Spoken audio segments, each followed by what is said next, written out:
Debate is a good thing, and impassioned debate is an extremely good thing. But I would encourage people to be a bit cautious about projecting the sort of sloganizing that turns up on GB News and Talk TV and various radio programs, and assuming that simply because I think migrants should be given an opportunity and that their application should be properly processed, that I don't care about homeless people. It's not true. I think you will find, if you look back to the 19th of October, to the 24th of August, to the 26th of June, to the 4th of June, to the 10th of July, and so on, and it just goes on and on, that I've made it very clear. I don't believe that the agreements that have been made by Suella Braverman and her cronies with a number of cheap hotel chains, some of which I've actually stayed in. They were awful to stay in, and I'm sure they're awful to be stuck in when you're a migrant awaiting in this limbo for your application to be processed. These are by far not five-star hotels, and the hotel chains, I'm sure, would demand that their contracts are honoured, even if the migrants within them at the moment had their applications fully processed and were moved on.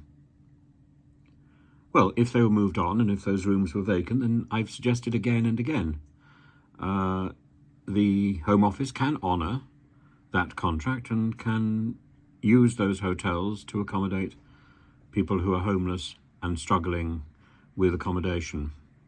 And so the line that I am not aware of the homeless crisis in the UK, and that it's one or the other, is simply not reasonable. And my own instinct is that we should never have been housing migrants in hotels at all.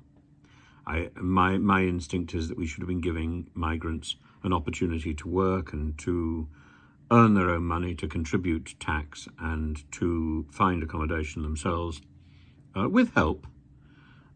But that is my instinct.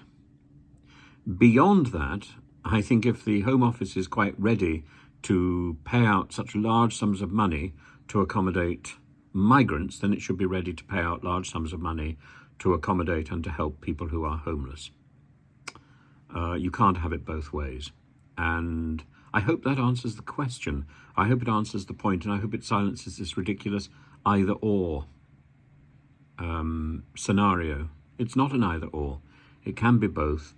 And we cannot be investing large amounts of money simply to punish one particular group of people. If we're prepared to waste that amount of money, then we should use it equally for the good of our own society anyway.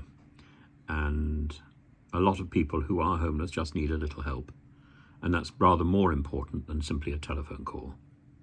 If we have the money to help migrants, or to keep migrants in isolation, in limbo for a year, 2 years, then we have money to help the homeless.